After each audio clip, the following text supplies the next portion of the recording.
आपल्या महाराष्ट्राचे राज्यातले लाडके उपमुख्यमंत्री अजितदादा पवार साहेब, आपल्या जिल्ह्याचे जिल्हाध्यक्ष व आमदार राजेश भैया विटेकर साहेब, आपल्या जिंतूर तालुक्याचे लाडके आमदार विजय भांबळे साहेब, साबिया भाभी व सन्माननीय व्यासपीठ आणि इकडे उपस्थित आमचे सर्व बंधू, आज ही आपली जो नगरपालिकेच्या निवडीसाठी प्रचारासाठी दादा इकडे आले. आपल्या सकाळचा वेळ भेटला, पण हे संध्याकाळचा वेळ असते तर एवढे मोठ्या संख्येमध्ये इकडे लोक उपस्थित असते की आपल्या जिल्हा परिषदेचा ग्राउंड पण कमी पडलं असतं. पण दादालाही वेळाचा कमी वेळ आहे, प्रत्येक जागी जायचे, पूर्ण महाराष्ट्राचे यावेळेस निवडून एकत्र लागलेले आहेत. ते समजून सकाळची भेटले तरी एवढ्या संख्येने लोकांनी सर्व कामं सोडून आज इकडे उपस्थित आहात. हे आपल्याला प्रेम दिसून देत आहे. आपल्याला या नगरपालिकेला राष्ट्रवादीचे जेवढे 25 उमेदवार आहेत ते आपल्याला निवडून द्यायचे. 2016 कपिल फारुकी साहेब हे नगराध्यक्ष होते. विजय भांबळे साहेबांच्या नेतृत्वाखाली या नगरपालिका आली आणि 5 वर्ष कार्यकाळामध्ये जेवढे 25 वर्षामध्ये जे काही नगर विकास मध्ये कामं झाले नव्हते ते मागच्या 5 वर्षामध्ये 2016 ते 22 पर्यंत झालेले आहेत. 5 वर्षाच्या कार्यकाळामध्ये इकडे कमी काम होतात. तुम्हाला प्रत्येक आम्हाला संधी दिली पाहिजे. मी आणि विजयराव आता एकत्र आलोय. आम्ही विकासासाठी एकत्र आलोय. लोकांना चांगला विकास झालाच पाहिजे त्याच्यासाठी आम्ही एकत्र आलोय. तर तुम्हाला त्याच्यासाठी एकत्र राहायला लागेल आणि इकडे आपल्या राष्ट्रवादीचा झेंडा नक्कीच या नगरपालिकेत आपल्याला फडकवायला लागेल. फक्त लोक आश्वासन देतील.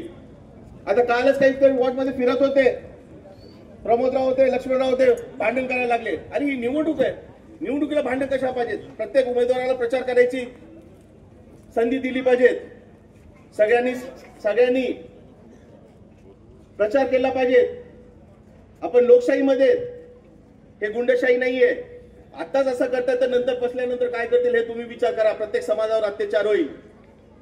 राष्ट्रवादी पक्षाने प्रत्येक समाजाला तिकीट दिलं. भाजपाने आमच्या वंजारी समाजाला एक पण तिकीट दिलं नाही. का दिलं नाही? त्याचं कारण काय? फक्त तुम्हाला मतं पाहिजेत आणि जेव्हा उमेदवारी द्यायची वेळ ते तुम्ही देत नाही. हे चुकीचं तुम्ही केलेलं आहे. पण राष्ट्रवादी पक्षाने प्रत्येक समाजाला, प्रत्येक जातीच्या माणसाला जसं होईल तसं त्यांनी तिकीट द्यायचा प्रयत्न केलाय. मी पण होतो, विजयराव पण होते. आम्ही विधानसभामध्ये घोषणा केली होती. आम्ही एक दुसऱ्याच्या विरोधात उभे होतो, पण आम्ही घोषणा केली होती. मी पण घोषणा केली होती जिल्हा परिषद गावातून की आम्ही जो नगरपालिकामध्ये मुस्लिम नगराध्यक्षालाच तिकीट देणार आणि आम्ही दिलंय. आम्ही आमचे शब्द पाळतो कारण आम्हाला लोकांचा विकास करायचा आहे. तुम्हाला समाजाला न्याय देण्यासाठी आम्ही मुस्लिम नगराध्यक्ष दिले आणि भाभी सारखी असे चांगले उमेदवार कोणी भेटणार नाही या तालुक्यामध्ये, शहरामध्ये. आज ते भावनिक चालत्या. तुम्ही सर्व भाऊ आहेत, वडील आहेत, त्यांचे मुलासारखे. तुम्ही स्वतः उभे आहेत असं म्हणून त्यांचा प्रचार करायचा आणि त्यांचा विजय करायला लागेल. तुम्हाला सगळ्यांनी तुम्ही विजय करा. सर्वांनी हात वर करून आशीर्वाद द्या. सगळ्यांनी हात वर करावं आणि आशीर्वाद द्यायला पाहिजे. आणि येणाऱ्या 2 तारखेला आपला झेंडा फडकेल आणि दादाच्या नेतृत्वाखाली नक्कीच. दादा आम्हाला तुम्ही ताकद द्या. भांबळे साहेब आम्हाला जेवढं तुम्ही निधी देताल आणि नक्कीच येणाऱ्या पुढच्या 5 वर्षामध्ये आम्ही जिंतूर तालुक्याचा चेहरा बदलू. तुम्ही बघा शेलूमध्ये कसं आहे, किती विकास झालेला आहे. पाथरीमध्ये बघा, मानवतमध्ये बघा. विटेकर साहेबाला माहितीये तिकडे किती विकास झालेला आहे कारण त्यांनी विकास केलेला आहे. जिल्हा परिषद आपल्या संस्थेत होते, अध्यक्ष साहेब होते विटेकर साहेब. जेव्हा पण राष्ट्रवादीकडे संस्था आल्या तिकडे विकास झालेला आहे. आता येणाऱ्या पुढचे महानगरपालिका पण परभणीची राष्ट्रवादीची देणार, जिल्हा परिषद पण राष्ट्रवादीची देणार. म्हणून जिंतूरच्या नगरपालिका तुम्हाला राष्ट्रवादीची द्यायची तर इकडे आपल्याला निधी येतील.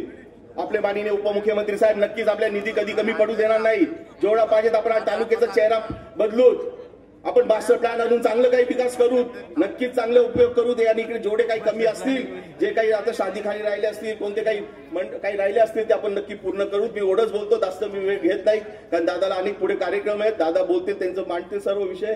आणि आपण एकच विनंती करतो सर्वांना, मी हात जोडून विनंती करतो, येणाऱ्या 1 तारखेला आपण सर्वांनी राष्ट्रवादीकडे बटन दाबा आणि 25चे 25 आमचे नगरसेवक निवडून द्या आणि भाभीला पण निवडून द्या. प्रचंड मतांनी निवडून द्या.